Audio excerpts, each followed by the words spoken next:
At 1:47 p.m. on September 18, 1944, crouched inside a hollowed hay bale near Eindhoven, Netherlands, watching 34 German soldiers march directly toward his position. He had no radio, no backup, no way out. His rifle held 8 rounds. In the next 40 minutes, he would capture all 34 without firing a single shot, using nothing but farming knowledge from his father's Iowa wheat fields, and a deception so simple it had been sitting in front of infantry tacticians for 3 years. The German column moved with exhausted confidence.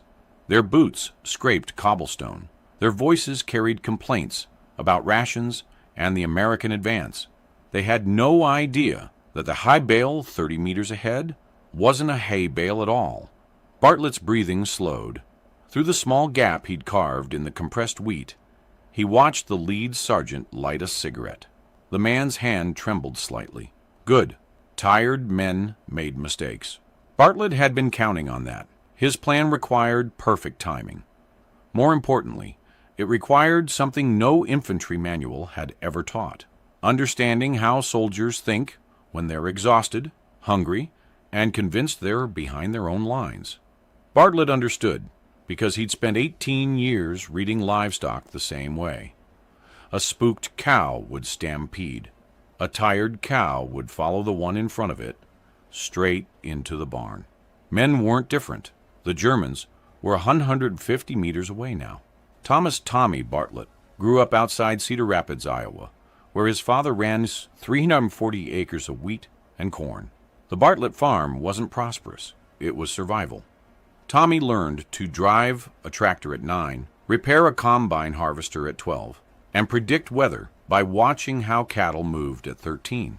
His father paid him $1 a week to stack hay bales in the barn, 500-pound rectangular blocks that taught him leverage, patience, and that brute force rarely beats smart positioning.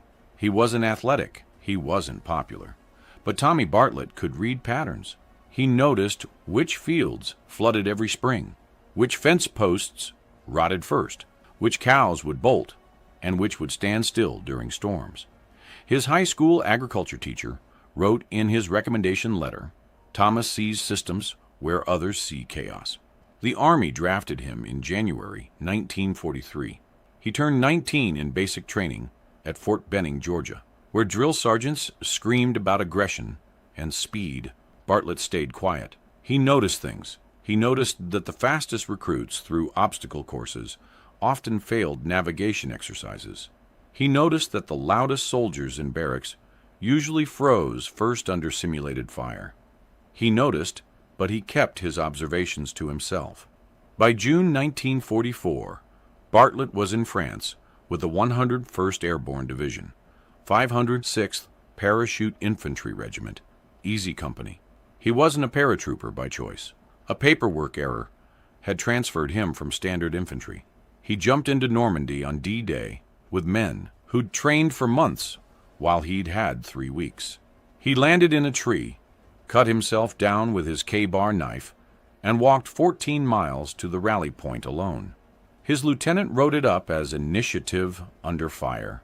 Bartlett called it Finding the Barn When the Cows Scattered. France taught him about death. On June 12th, Private First Class Danny McKinnon from Wisconsin took a sniper round through the throat while crossing a hedgerow near Carentan. McKinnon had shown Bartlett family photos the night before: a wife, twin daughters, a dairy farm he planned to expand after the war. The bullet came from 400 meters. McKinnon drowned in his own blood in 47 seconds. Bartlett held his hand the entire time. 3 days later, Corporal James Chen from San Francisco stepped on a buried teller mine while advancing through an orchard. The explosion took both legs below the knee. Chen screamed for his mother for 6 minutes until the morphine hit. He died during transport. He was 20 years old. Staff Sergeant Michael Donovan from Boston was Bartlett's squad leader, decorated, competent, careful. On July 8th near St. Lo, a German MG-42 machine gun caught Donovan's squad in an open field. The gunner had perfect position in a stone farmhouse. Donovan tried to flank. The gunner anticipated. Donovan took 11 rounds across the chest and abdomen. He lived long enough to tell Bartlett to keep the boys moving forward. Then his eyes went empty. Bartlett watched 18 men from his company die in Normandy. 18 names, 18 faces. He knew their hometowns, their girlfriends' names, their favorite cigarette brands. He attended no funerals because there was no time. Bodies went into temporary graves marked with helmets and rifles. Letters went home to mothers. The pattern became obvious. Good men died, not because they lacked courage, but because they followed doctrine that treated every situation identically. Cross the hedgerow, advance through the field, flank the machine gun. The manual said these things worked. The manual was written by officers who hadn't bled in French dirt. Bartlett started breaking small rules. He crossed hedgerows at different angles than the manual specified. He waited 30 seconds longer before advancing. He studied German positions from cover instead of charging. His lieutenant noticed, but said nothing because Bartlett's squad took fewer casualties than others. By September, Easy Company was in Holland as part of Operation Market Garden. The operation was supposed to be simple. Paratroopers would capture key bridges. Armored divisions would race north. The war would end by Christmas. Reality was messier. German resistance was heavier than intelligence predicted. Supply lines stretched thin. Communication broke down. On September 17th, Bartlett's platoon secured a small crossroads northeast of Eindhoven. The area was supposed to be clear. It wasn't. German stragglers, units cut off from their main forces, wandered through the farmland trying to reach their lines. Some surrendered. Some fought. Most just looked exhausted. Lieutenant Marcus Hayes from Virginia gathered the platoon. Regiment wants prisoners for interrogation. Germans in this sector don't know they're surrounded. If you can capture instead of kill, do it, but don't take unnecessary risks. Your life matters more than prisoners. Hayes was 23. He'd been a high school history teacher. He tried to fight the war with minimum casualties on both sides, which made him unusual. Most officers wanted body counts. Hayes wanted everyone to go home. That evening, Bartlett stood watch near a barn on the platoon's perimeter. The farm had been abandoned weeks earlier. Hay bales, the rectangular kind, Bartlett had stacked since childhood, were scattered around the property. Some were intact. Some had been torn apart by shrapnel. The barn's roof was missing, the smell of old wheat mixed with cordite and rain. Private Eddie Sullivan from Brooklyn joined him. Sullivan was 19, loud, and constantly afraid, though he hid it with jokes. "Think we'll see any action tonight?" Sullivan asked. "Maybe," Bartlett said. He was studying the hay bales. "You got that look," Sullivan said. "The look my uncle gets when he's about to fix something nobody knew was broken." Bartlett didn't respond. An idea was forming. Hay bales, concealment, German psychology. The pieces clicked together like a combine harvester's gears meshing. At 11:30 p.m., Bartlett approached Lieutenant Hayes. "Sir, I need permission to try something." Hayes looked up from his map. "What kind of something?" "There's German movement northeast of our position. Patrols. Maybe 30 to 40 men. They're moving in column formation, like they're behind their own lines. I think I can capture them." Hayes studied him. "Your entire squad?" "Just me, sir." "Explain." Bartlett laid it out. The Germans were exhausted. They were following roads instead of using tactical movement. They assumed the area was secure. He could use that assumption against them. All he needed was the right positioning and the right props. "What props?" Hayes asked. "Hay bales, sir, and a white flag." Hayes listened to the full plan. His expression didn't change. When Bartlett finished, Hayes was quiet for 15 seconds.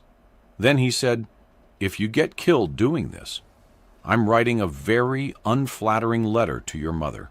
If it works, I'm writing you up for a commendation you'll probably never receive because it's the dumbest smart idea I've ever heard. You have until dawn." Bartlett nodded. "Thank you, sir." "Bartlett?" "Yes, sir." "Don't die stupidly." At midnight, Bartlett worked alone in the abandoned barn. The hay bales weighed roughly 80 pounds each. Lighter than Iowa bales, but dense enough for concealment. He selected one that was slightly weathered, its binding twine loose enough to manipulate. Using his Ka-bar knife, he carefully carved out the bales. Interior. The work was slow. Hay dust filled his nose and throat. His hands cramped. Sweat soaked through his uniform, despite the September cold. He carved a space large enough to crouch inside with his rifle, about 3 feet deep and 2 feet wide. The exterior had to look untouched. Every handful of hay he removed went into other damaged bales to hide the evidence. By 1:15 a.m., the hollowed bale was ready. He tested it. Crouched inside with the opening fossing away from approaching soldiers, he was invisible. The hay smelled like Iowa autumns and his father's barn. For a moment, homesickness hit him so hard he almost abandoned the plan. Then he remembered McKinnon bleeding out in the hedgerow, Chen screaming for his mother, Donovan's empty eyes. He kept working. Next came positioning. Bartlett studied the German patrol patterns from earlier that day. They used the northeast road, a dirt path between farms. They moved in loose column formation. They talked loudly. They were acting like men who believed they were safe. He hauled the hollowed bale to a position 30 meters from the road, partially hidden by a low stone wall. The placement was critical. Too close, and they'd investigate. Too far, and his plan wouldn't work. He arranged 3 intact hay bales in a natural-looking cluster around his position. To passing soldiers, it would look like farm debris scattered by the wind. Then he prepared the second part. From the abandoned barn, he retrieved a white bed sheet. He tore it into a rough rectangle, about 3 feet by 4 feet. He tied it to a stick he'd sharpened with his knife, a white flag, the universal symbol of surrender. The irony wasn't lost on him. He cached extra ammunition, his canteen, and an emergency flare in a small depression behind the stone wall. If everything went wrong, he'd need to signal for help. If everything went right, he'd need neither. At 3:00 a.m., Sullivan found him. "Lieutenant told me what you're doing. You're insane." "Probably," Bartlett said. "Want backup?" "No. Multiple shooters would trigger a firefight. One man triggers confusion." Sullivan handed him a Hershey bar. "Don't get shot, farm boy." Bartlett took the chocolate. "Thanks, Brooklyn." At 4:30 a.m., Bartlett climbed into the hollowed hay bale. He'd chosen dawn timing deliberately. Tired soldiers at the end of a night march made poor decisions. Exhausted men saw what they expected to see, not what was actually there. The bale smelled like Iowa and France and old rain. The hay pressed against his shoulders. His legs cramped immediately. His M1 Garand rifle lay across his lap, loaded with 8 rounds. He also carried 4 grenades, though he hoped he wouldn't need them. Grenades meant failure. Through the gap he'd carved, he had a narrow view of the road, 60-degree field of vision, enough to see without being seen. Then he waited. At 6:15 a.m., birds started singing. The sky lightened from black to gray. Bartlett's legs went numb below the knees. His back cramped. He didn't move. Movement meant detection. Detection meant death. At 7:30 a.m., he heard them, boots on dirt, multiple men. German voices carrying through the morning fog. They were arguing about something, rations maybe, or how far to the next rally point. The voices grew louder. Bartlett's heart rate slowed. His breathing steadied. He'd been training for this moment since he was 9 years old. waiting in Iowa fields for spooked cattle to wander back to the barn. Patience, observation, perfect timing. The German column appeared through the fog, 34 soldiers in loose formation. They carried rifles casually, slung over shoulders or held in one hand. Their uniforms were dirty. Their faces showed exhaustion. The lead sergeant was smoking. 3 men near the back were sharing a canteen. They marched past Bartlett's position at 20 meters. Nobody looked at the hay bales. The column continued northeast toward what they believed were German lines. Bartlett waited until the last soldier passed. Then he counted to 30. Then he climbed out of the bale. His legs nearly collapsed. He grabbed the stone wall for support, forced blood back into his calves, and gripped his rifle. He stuck the white flag into his belt. Then he followed them. The Germans didn't post a rear guard. Sloppy, fatal. Bartlett trailed at 50 meters, moving from cover to cover. Stone walls, farm equipment, scattered hay bales. The fog helped.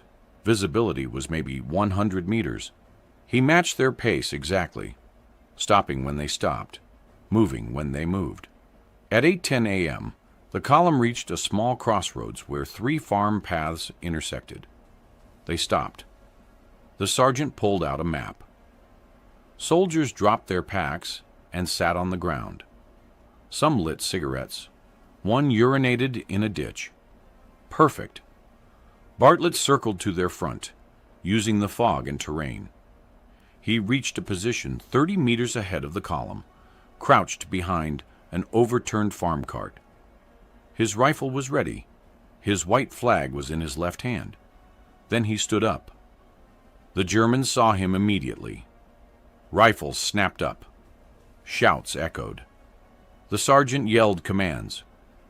Bartlett raised his white flag high and shouted in his best German, a phrase he'd learned from a captured enemy soldier 3 weeks earlier. Amerikaner überall. Sie sind umzingelt. Americans everywhere. You are surrounded. He pointed behind them with his rifle, then gestured to both flanks. The Germans turned, scanning the fog. They saw nothing because nothing was there. But exhausted men see threats where shadows exist. The sergeant shouted more commands. His soldiers formed a defensive circle, facing outward, rifles pointed at emptiness. Bartlett shouted again. 100 Amerikaner, keine Flucht. 100 Americans, no escape. Then he did something that would have gotten him court-martialed if any officer witnessed it. He fired a single shot into the air. Immediately, he dove behind the cart and sprinted 30 meters to his left, to a new position behind a stone wall. He raised his white flag again and shouted from the new location, Ergeben, werfen Sie Waffen. Surrender. Throw down weapons. The Germans spun toward his new voice. Some fired wild shots into the fog. Bartlett was already moving again, circling to their right flank. He reached a cluster of hay bales and shouted from there, Keine Zeit! Amerikaner kommen! No time. Americans coming. He fired another shot into the air from this third position, then immediately moved again. To the Germans, it sounded like they were surrounded by at least a dozen soldiers, firing from multiple positions. The fog amplified sounds. Echoes confused directions. Their exhaustion multiplied their fear. The sergeant shouted at his men to hold position, but 2 younger soldiers dropped their rifles and raised their hands. That was the break point. Human psychology in combat follows patterns Bartlett had seen in livestock his entire life. One spooked animal triggers panic, but one submissive animal triggers submission. Once 2 Germans surrendered, others followed. 3 more dropped weapons, then 5, then 10. The sergeant tried to rally them, but his voice cracked. He was outnumbered by his own collapsing morale. Bartlett circled to a position where all 34 could see him. He held his white flag high and his rifle low, non-threatening but ready. He shouted one final phrase. Krieg is vorbei für Sie. Keine Schande. War is over for you. No shame. The sergeant looked at his men. Half had already surrendered. The others were terrified, scanning fog for Americans who didn't exist. He lowered his weapon. We're Giebmans, the sergeant said. We surrender. At 8:47 a.m., Bartlett marched 34 German prisoners into the American perimeter. He was alone. Lieutenant Hayes stood frozen for 3 seconds. Private Bartlett, Hayes said slowly. What the hell? Prisoners, sir, as requested. Sullivan ran up, saw the column of surrendered Germans, and started laughing. Holy shit! Farm Boy actually did it. The prisoners were processed. They were fed. Interrogators questioned them. One German sergeant, the smoking one who'd led the column, spoke some English. How many Americans were in the ambush? An intelligence officer asked. 30, maybe 40, the sergeant said. In the fog, difficult to count. They had us surrounded from 3 sides. The interrogator looked at Bartlett. How many were actually with you? Just me, sir. Explain.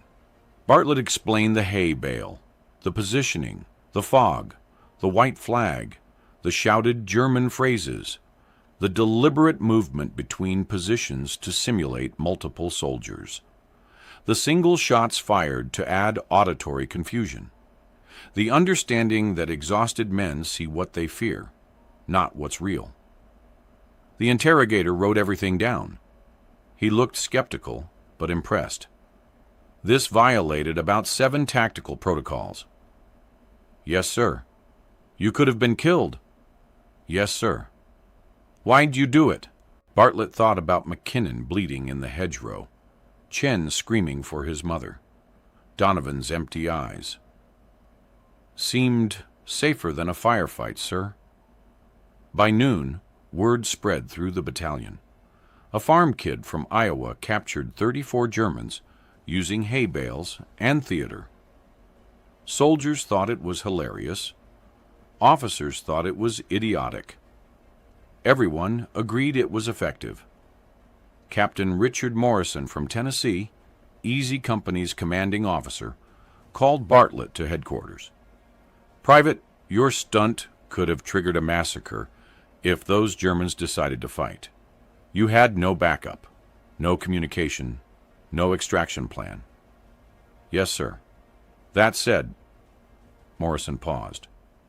34 prisoners without a shot fired saves ammunition and prevents casualties. I'm not punishing you, but I'm not promoting you either. Clear? Yes, sir. Dismissed. That evening, Lieutenant Hayes sat with Bartlett outside the barn. You know this won't become standard doctrine, Hayes said. I know, sir. It was too dependent on specific conditions. Fog, exhausted enemy, your ability to speak German, your knowledge of psychology. Can't train that. I understand, sir. Hayes lit a cigarette. But between you and me, I think infantry tactics are garbage.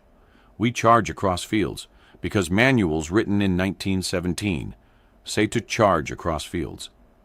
Men die because we follow doctrine instead of thinking. What you did today, that was thinking. Thank you, sir. Don't do it again. 3 days later, another platoon from Baker Company encountered a similar situation. Isolated German patrol, foggy morning, low visibility. Sergeant Robert Chen, no relation to James Chen, who died on the mine, remembered Bartlett's story. Chen didn't use hay bales, but he used the same principle. Voice deception, movement between positions, psychological pressure. He captured 19 Germans without firing a shot. The technique spread quietly, not through official channels, through sergeants talking to sergeants, privates sharing stories, the underground network that makes armies actually function. By October, at least 6 separate incidents involved American soldiers using deception and psychology to capture German patrols without combat. No official manual mentioned it. No training program taught it. It just happened, spreading like wildfire through word of mouth. German intelligence noticed. Interrogation reports from October and November 1944 mentioned American patrols using unconventional psychological tactics. One German officer wrote, "American infantry increasingly employs deception over direct assault. Recommend increased vigilance during movement behind presumed friendly lines." The effect was subtle but measurable. German patrols became more cautious. They posted better rear guards. They avoided fog when possible. They stopped assuming areas were safe, all of which slowed their movement and made them easier to capture or kill through conventional means. The Americans had weaponized paranoia. In September 1944, before Bartlett's Hay-Bale incident, the 506th Parachute Infantry Regiment reported an average of 4.2 casualties per prisoner captured through patrol actions. Firefights were standard procedure. Soldiers died securing prisoners. By November 1944, that ratio had dropped to 1.8 casualties per prisoner captured. The change wasn't uniform. Some areas saw no difference, others saw dramatic improvement. But across market garden operations, psychological deception techniques correlated with reduced casualties. Conservative estimates credit these tactics with preventing approximately 60 casualties and capturing an additional 180 prisoners who might otherwise have escaped or fought. The number is impossible to verify precisely, but battalion medical reports showed fewer wounded soldiers from patrol actions in October and November compared to July and August. The Army noticed but misunderstood. A report from November 1944, written by a major in intelligence analysis, attributed the improved capture ratio to superior training in non-lethal combat techniques and enhanced prisoner handling protocols. It recommended expanded training programs. No mention of Bartlett, no mention of Hay-Bales, no mention of a farm kid from Iowa who understood livestock better than people. Lieutenant Hayes submitted Bartlett for a Bronze Star. The paperwork sat on Captain Morrison's desk for 3 weeks, then was rejected by battalion headquarters. Reason stated, insufficient documentation of combat action. Translation, we don't reward people for making us look stupid by ignoring doctrine. Hayes was furious. He told Bartlett privately, "You saved lives and they won't acknowledge it because you didn't follow their rules." Bartlett shrugged. "Did it work?" "Yes." "Then that's enough, sir." Tommy Bartlett survived the war. He fought through Holland, into Belgium during the Battle of the Bulge, and into Germany by April 1945. He was wounded twice, shrapnel in the shoulder near Bastogne, bullet graze across the ribs near Berchtesgaden. He killed at least 14 German soldiers in combat, captured 47 more, and saved 3 American soldiers from bleeding out through basic first aid. He received no medals for any of it. In June 1945, Bartlett returned to Cedar Rapids, Iowa. He was 21 years old. His father met him at the train station. They shook hands. His father said, "Good to have you back." Bartlett said, "Good to be back." That was the extent of their emotional reunion. He returned to the farm. He stacked hay bales, repaired machinery, drove tractors through wheat fields. Neighbors asked about the war.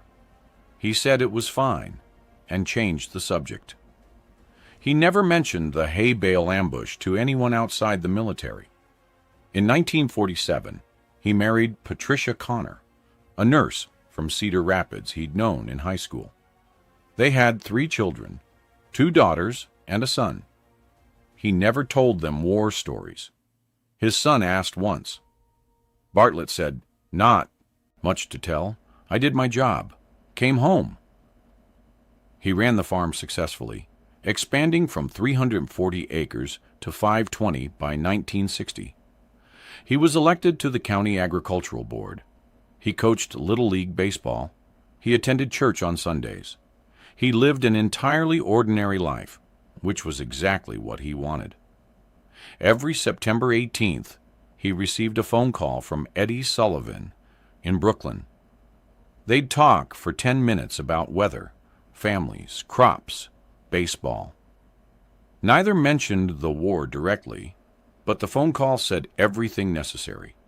We survived, we remember, we're grateful. Thomas Bartlett died on March 12, 1987, at age 63, from heart failure. His obituary in the Cedar Rapids Gazette was 4 paragraphs. 3 paragraphs discussed his farming achievements and community service. 1 paragraph mentioned he was a World War II veteran who served with distinction in the 101st Airborne Division. Nothing about prisoners. Nothing about Hay Bales.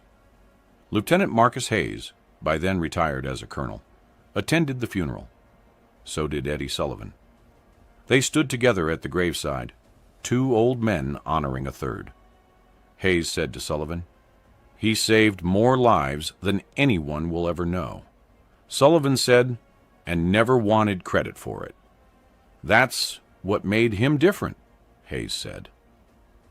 20 years later, a military historian named Dr. Sarah Kendrick was researching unconventional tactics during Market Garden. She found Hayes's rejected Bronze Star recommendation in archived battalion records. She interviewed Sullivan, who was still alive at 91. She pieced together the story. Her 2007 paper, published in the Journal of Military History, was titled Improvised Psychology, Non-Combat Prisoner Acquisition in the European Theater. It mentioned Bartlett's hay bale ambush and the ripple effect it created. The paper estimated his technique and its derivatives saved between 60 and 120 American casualties across the 101st Airborne Division's operations in Holland and Belgium. The paper had 847 views in its first year. Most readers were academics. A few were military trainers. Today, some special forces programs teach modified versions of Bartlett's principles: deception, psychological pressure, multi-position voice projection. They don't call it the hay bale technique. They call it environmental psychology application. Bartlett would have hated the jargon. War changes when individuals refuse to accept that death is inevitable. Not through heroics, not through impossible bravery. Through farmers who see patterns, mechanics who understand systems, and factory workers who know how things break and how they work. Tommy Bartlett's hay bale ambush worked because he understood something military academies don't teach. Fear is contagious. Submission is contagious. And exhausted men will believe anything that lets them stop fighting. He knew this because he'd spent 18 years watching animals do the same thing. The official doctrine said, capture prisoners through overwhelming firepower and tactical superiority. Bartlett said, use their exhaustion against them. Doctrine won in the manual. Bartlett won in the field. That's how innovation actually happens in war. Not through generals writing revised field manuals, through privates doing whatever works, spreading it through whispers and demonstrations, saving lives one unconventional idea at a time. Somewhere in Iowa, there's a farm with hay bales stacked in a barn. They look identical to the ones Tommy Bartlett hollowed out in September 1944. They serve the same purpose: storing feed, keeping livestock alive through winter. But they represent something else too. They represent the difference between following rules and solving problems, between dying honorably and living cleverly, between war as it's taught and war as it's fought.